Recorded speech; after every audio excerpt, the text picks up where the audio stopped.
Imagine standing at the edge of a life or death moment where a single word, question, or silence could change everything.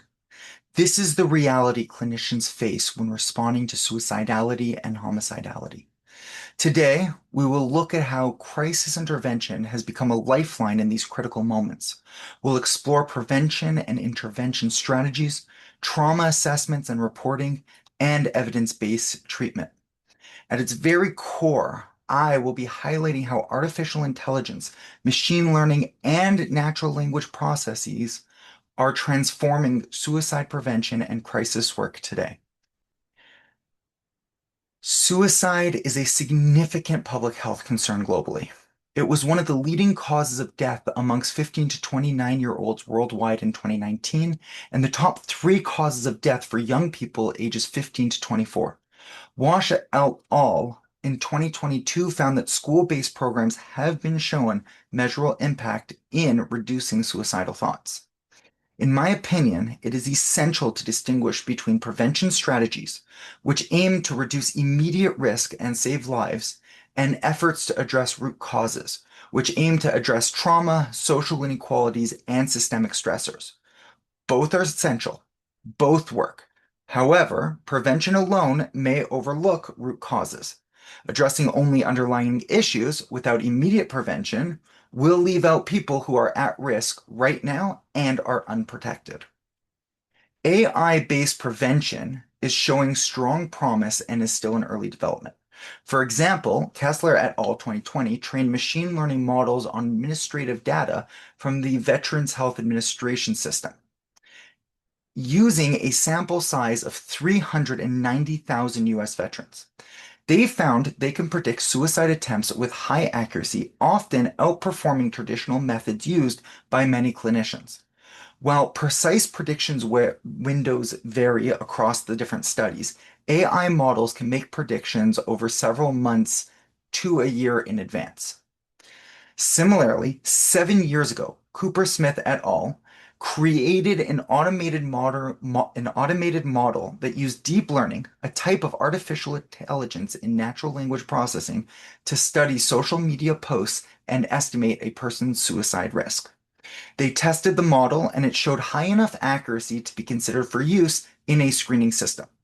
This indicates that everyday posts online can reveal signs of hidden emotional distress, making it possible to screen for suicide risk on a very large scale and identify people who may need help even before they realize it.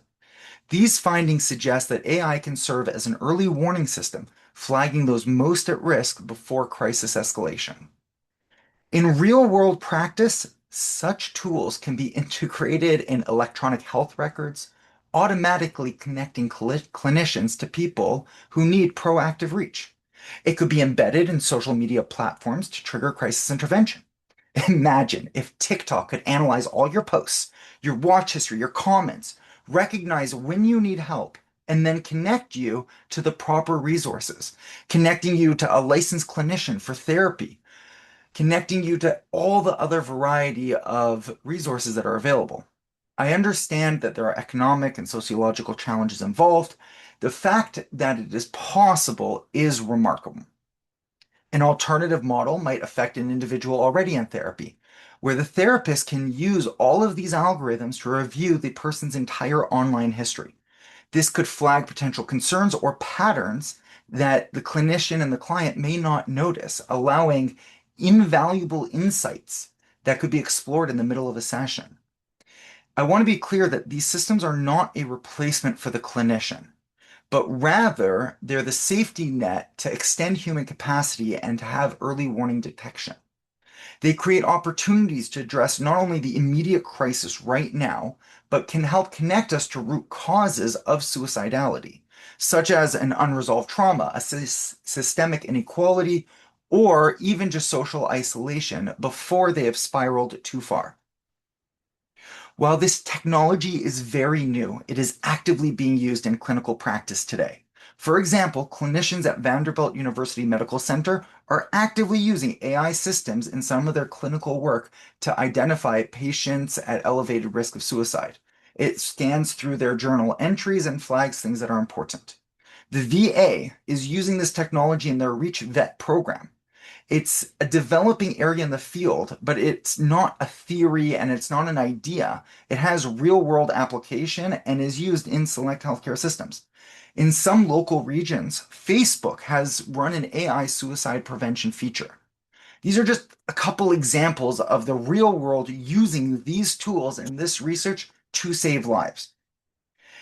It is important to recognize several core challenges associated with the use of these tools.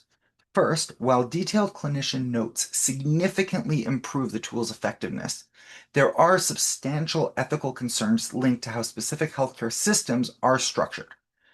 For this presentation, I want to focus solely on the use of these tools within a suicide prevention model.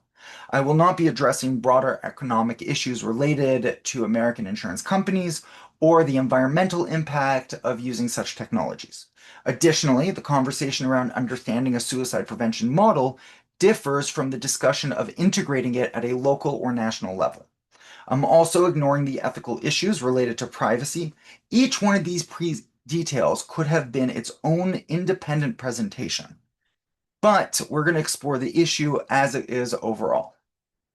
Looking at the suicide prevention and response model, at their core, these are about safety planning, means restriction, and rapid connection to crisis line or outpatient care. Programs like Zero Suicide use system-wide approaches that is consistently reassessing. School-based prevention programs have been shown significantly reduce suicidal thoughts and attempts amongst students. The crisis text line is another example. Its natural language processing triage system cuts the response time from high-risk texters from more than 9 hours to about 10 minutes. Prevention is about creating safety and buying time, and AI is increasingly becoming a part of that effort. At its core, crisis intervention strategies focus on rapid stabilization and trauma-informed care. These means avoiding re-traumatization and emphasizing safety, trust, and collaboration. In Toronto and across Ontario, resources include Distress Centre of Greater Toronto, the Gernstein Crisis Centre and Mobile Crisis Team, Kids Help Phone, as well as many, many others. In disaster context, psychological first aid is a frontline approach, with some trials showing reduction in PTSD and depressive symptoms after just a brief intervention. During COVID-19, chatbots such as Wesa and Wobo provided support when human responders were not available. Predictive analytics have been testing to help crisis teams identify neighborhoods with the greatest need for these supports. When it comes to suicidality and homicidality, they often overlap with trauma. So assessments have to be deliberate. Common tools would include the ACA questionnaire, the Childhood Trauma Questionnaire, the Clinical Administration PTSD Scale. Childhood trauma increases lifetime suicide risk by almost 2 to 5 times, depending on the population. AI is actually getting involved here as well. Machine learning models have identified trauma clusters, such as interpersonal violence, that raise the risk for suicide and aggression, and natural language model processing has been used to be able to scan through notes for trauma cues that might otherwise have been missed. The clinician definitely remains central and is a key piece. Trauma is expressed differently across cultures and groups, but having these extra tools are excellent ways of helping to easily identify the issues. If we look at identifying and reporting abuse, clinicians are mandated reporters. In Ontario, it's the duty to report immediately to the Children's Aid Society if there are concerns about a child, and you also have to call the police if there's an immediate danger. For adults, reporting procedures depend on the organizational policies and various laws depending on the issue. There is more nuance that's available, but safety planning around retaliation exists and is essential. And again, these AI tools are really able to find all of those smaller symptoms that may have been missed and tie it into the overall larger health records, being able to compare from the various different physicians. So you may have a doctor that has marked down random bruising and a hint of trauma in the therapy notes that allows you to know that you should specifically look into this client for this issue. When it comes to evidence-based options for treating suicide or homicidal clients, DBT is very good. There's strong evidence for that to support it. We also have CBT-CP. It's effective with adolescents and adults as well as service members. The collaborative assessment and management of suicidality adds a structure and a collaboration to the treatment planning. Technology is also getting involved in these approaches. Mobile apps now exist to help track mood, and sleep alerts can help clinicians understand and evaluate risks, helping for more timely intervention. When it comes to using these tools, they're fascinating. There's a wide variety of ways that we can use it. We've looked at the ways that other people are going to use it. But the favorite part of this whole thing is about that future potential.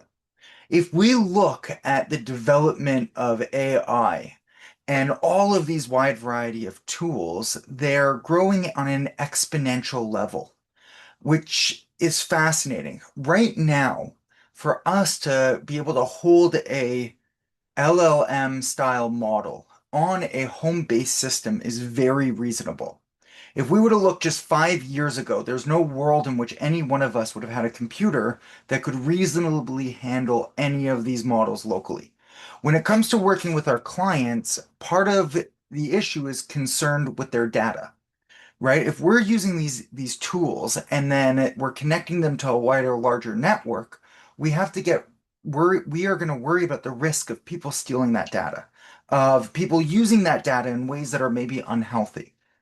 But if we hold it on our own servers, we can then protect that completely. But there's also a beautiful flip side of it. If we're getting all of our patients' data and all of everybody's data collected into these massive data centers, we can then run significantly more research studies. We can run more research papers. We can see more of individual case studies and what has worked and what hasn't worked. We can track people's eye movements and people's breathing patterns. Right now, all of us are having a smartphone on our pocket. Many of us are even having electronic rings or watches that are able to track our heartbeat long term and our sleep patterns and all of that information. When we combine that with all the advancements in DNA and then advancements in all other scanning and developing technology, our ability to use these tools to be able to track way before the problem actually happens. If there's a core problem that happens to somebody when they're 12, and then that builds up over time to the point that it spirals them down, and they end up in a situation where are attempting to commit suicide or experiencing suicidal ideations at 30. Some of these models, if properly used, would allow us to find them at that incident at 12 before there's that downward spiral and allow us to get proper intervention. As I said, we do deal with the other ethical concerns of privacy and balancing those issues of helping an individual while respecting their own autonomy. And I'm not saying that there's a clear answer to the solution at all. I don't know what the answer is, but I know that these tools are there. We can use them now, and the more that we're using them now in our lives as clinicians, the more we're using them, the better they can get. And the better they can get, the more other people can use them and the more effective they could be with our client population. The idea of these tools being central for all of our assessments, because all of the modeling is based off of that same foundational technology, the same computer learning models, the same neurolinguistic programming software, that same backbone. And all of this research allows us to continue. One of the big challenges that I'm concerned about is how many people are seeing clients that are having things that are working, that are having things not working, but there's no backbone of research behind it. There's no evidence to be able to take it, to be able to continue. So we have clinicians who are continually going off of their guts and their fuzzy feelings. And I am all for that. Your feelings and your guts and the clinical relationship is just so important. But if we have other things to build off of it, other tools that will allow us to continue to grow, tools that the evidence shows us works, it brings us to a whole new level. To pull all of this together, we'll shift from theory into practice. We have an activity. I'm going to give you a statement, and you're going to tell me whether you agree with the statement, you disagree with the statement, or you have no opinion on it. And then we as a group can sit and unpack it. We only have 5 minutes, but we'll try to make it work. Our first statement is there is a place for AI in our work. Our second statement will be it's unprofessional for a clinician not to be up to date on research regarding AI.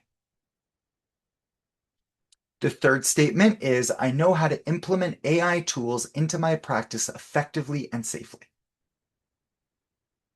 The fourth, I know how to protect my clients' data while using these tools. These will all help us consider the balance between prevention and root cause, where AI strengthens practice and where human judgment, ethics, and cultural sensitivity must be at its very core. Thank you for coming to my presentation.